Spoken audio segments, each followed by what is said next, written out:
Prepare for exhilarating ride racing enthusiasts. Welcome to TDI, where we're driving the iconic Sebring International Raceway in Florida, USA.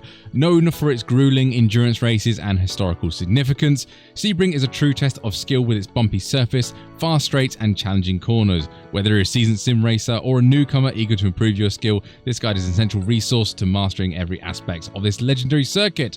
Join us as we break down the Sebring International Raceway corner by corner, providing expert insights and tips to help you navigate its complexities with precision and confidence, from the high-speed sweeps of Turn 1 to the technical challenges of the Hairpin and the infamous bumps of Sunset Bend. We will cover it all, learn the optimal racing line, braking points, throttle control in each section of the track, and discover the strategies to maintain speed and consistency throughout your laps.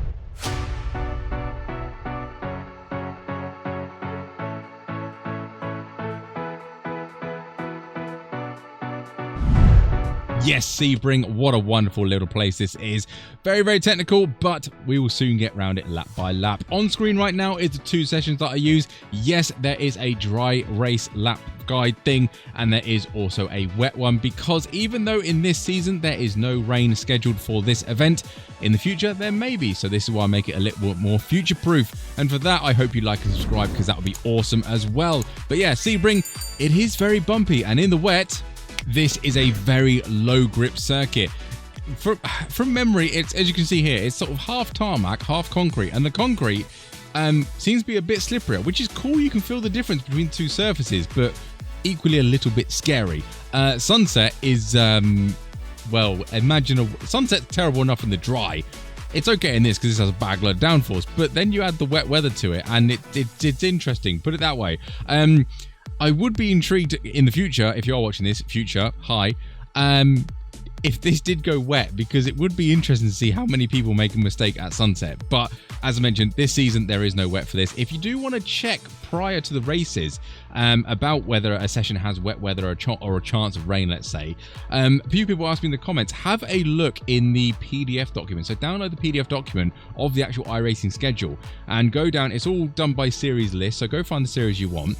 And then in the weather and the date box, you can see, I'll probably put it on the screen actually, there will be a chance of rain, and it will have a percentage figure. And that is the chance of rain in the races, basically. So if it's 20%, basically 100 races, 20 of them are going to be wet. That's how percentages work. Anyway, if it's got nothing listed there about the rain, then there's no chance of rain. It's very, very useful if you do want to get some practice before the weeks are actually official. You can see what rain is coming up. So yeah, on screen now, you'll obviously see it. Yeah, you can see that we have no more rain scheduled for the rest of the season, which again is good, because racing in the rain is different from racing in the dry, but still, some people like racing in the wet. So either or. Anyway, I think that's not me waffling, because we're very nearly at the end of the lap there. So that shows you how much I've been waffling. Let's crack on with the breakdown laps. Right then, Sebring, good start finish straight here, and turn 1 kind of isn't a braking zone, but kind of is. Cold tyres, be cautious, but we're looking for the dip in the wall there of pit exit. Just as we get to it, we lift off nicely and get as close to this wall on the left-hand side as you dare. It does pop out as well, so be careful about hitting your front tyres. Lots of people will do it. Be careful about running wide here. There is a silly little off-track as well that you can get if your tyres are on the dirt. Cone at number 2, you are braking nice and heavy in a straight line all the way down into second gear eventually.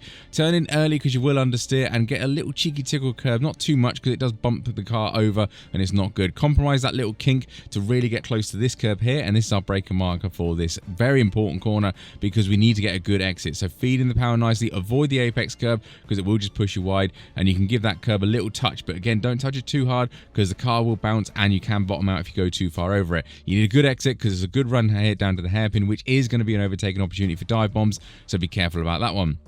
Hunting for the cones on the left hand side, we're using this 3 cone just slightly as we pass it, brake in a nice heavy straight line all the way down in the first gear. Use a little bit of the entry curve to turn the car in as well, little tickle of the apex curve and feed in the power nicely. You can dip a tire onto the dirt here just to sort of straight line your exit a lot easier, and you can get away with that without too much issue, so you'll be fine. 3's S is just trying to minimize your steering angle, but again, this will be another dive bomb opportunity into this corner, and this one's very awkward on exit. It does tighten up, so braking marker just before the 2, couple of car lengths before, brake in a nice heavy straight line, turn in just as the curb starts on the left, and then give it a little cheeky tickle of the curb there, but do not touch it because you will bounce wide and go wide here.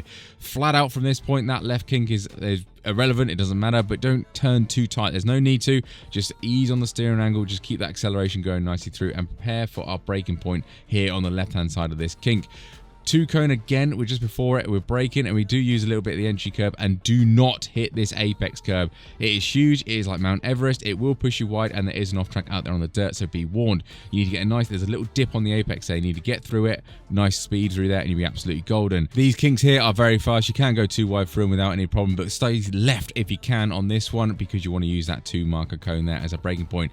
Little dab of the brakes, down a cog on the gearbox. Do not go over the other side of the curb, because it's like a cliff, and you will bottom out the car. And then you want to stay far left on this one. At the end of this curving here, you don't want to hit it, you want to miss it, but then when you get onto this side, that's where you want to start braking.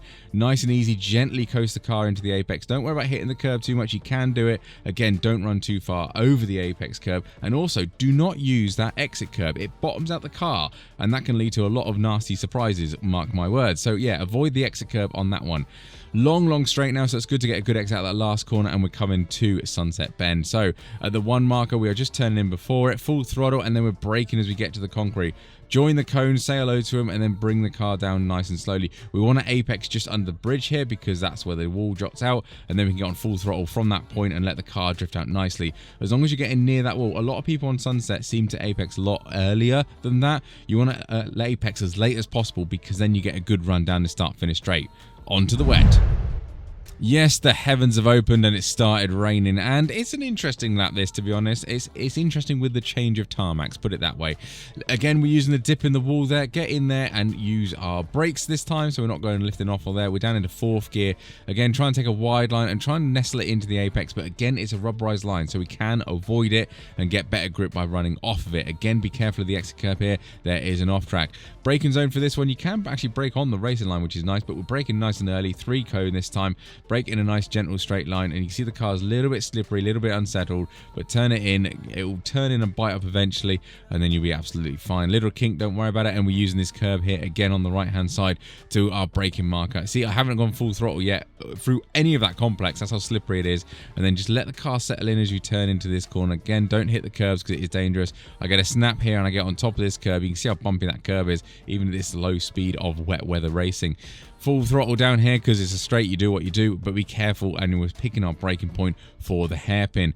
So we're off the racing line on this one, and then we want to diagonal over to the outside of the curb, and we're using this line here, or the 4 cone. So brake in a diagonal straight line across the circuit, and then just as we get to the turning point, go all the way around the outside here. We don't want to go anywhere near the rubberized line because it is very slippery. We can get on throttle harder here, and it really does benefit us to go around the outside there. It looks a bit weird, I know, but it does work. Full throttle for this point because, you know, it's a straight, well, it's a full throttle zone, it's not straight, and these kinks just try and minimize your steering angle. This corner down here is very tricky to get right, so we're off the racing line for braking, but we do hit the apex because we are going a lot slower and can get good rotation on the apex. 3 cone, brake in a straight line, and then I get really close. See a little bit of wiggle there on the brake, and I'm braking a little bit too hard, but get nice and close. See that good rotation through there? It's really lovely to take that apex in the wet. Full throttle from this point, again trying to avoid the curves. I do hit that one a little bit, and I get a little bit scared, and it big lift there, and I think that's all generated from me touching that curb. Should have been smooth on the steering. 3 cone now, I'm off the racing line again, but I'm diagonaling out to the corner to try and open it up. Again, good grip here on the apex, just about there. Look, I really crank on the steering and the car does respond quite well, probably too well because I get oversteer. And again, I'm on the curb, which I don't like too much, but as long as you're straight when you hit the curb, you should be fine. Full throttle through these kinks now. You have to be cautious through here because we need to compromise the second one. So this one's fine, but just make sure you get the steering right for this one and make sure you stay far left as you can. 3 cone. Brake in a nice straight line. You see I'm diagonaling straight out to the corner again, and then I'm tippy-toeing around here. I don't want to go anywhere near that curb, but I'm getting to the racing line and I'm sort of snapping over the steer and things like that. So just be cautious through here.